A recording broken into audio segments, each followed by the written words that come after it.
Hello दोस्तों, नमस्कार, प्रणाम। हम संदीप कुमार ड्राइवर, स्वागत बा आप सभी का हमारे छोटे से ब्लॉग में। और आप सब देख सकते हैं कि ये हमारे गांव का बांध है, रघुनाथपुर के नाम से जाना जाता है ये बांध।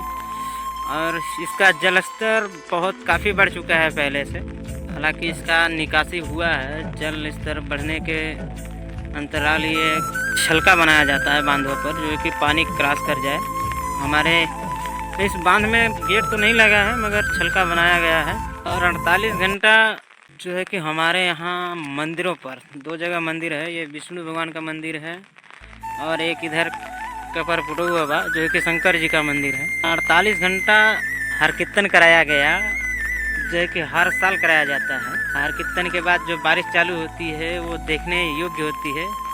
हालांकि लमसम आप लोग देख सकते हैं, जहाँ तक नज़र जा रही है बारिश का ही मौसम अभी है, ज़बरदस्त लुक है।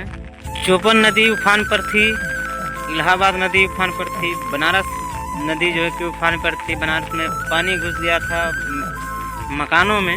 उस टाइम जो है कि बंधा हम लोग का यहाँ सूखा हुआ पड़ा था, पानी उतना नहीं था। हालांकि जब ये हर कीर्तन हुआ है 48 घंटा का, उसके बाद जो बारिश चालू हुआ है, समझ लीजिए आप लोग देखने लायक नज़ारा हुआ है, ज़बरदस्त। जहाँ तक नज़र जा रही है आपकी वहाँ तक पानी है। देखिए वो जो आपको छोर दिख रहा है वहाँ तक पानी ही पानी है।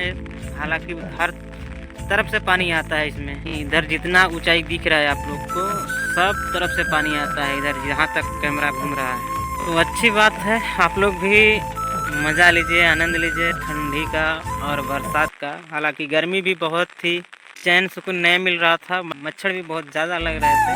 तो हर कीर्तन कराया गया, तो शायद ऊपर वाले ने सुना है। तो आज बारिश हुई है ज़बरदस्त, पानी का बहाव काफ़ी बढ़ गया है और जलस्तर जो है कि बांध का बहुत काफ़ी बढ़ चुका है।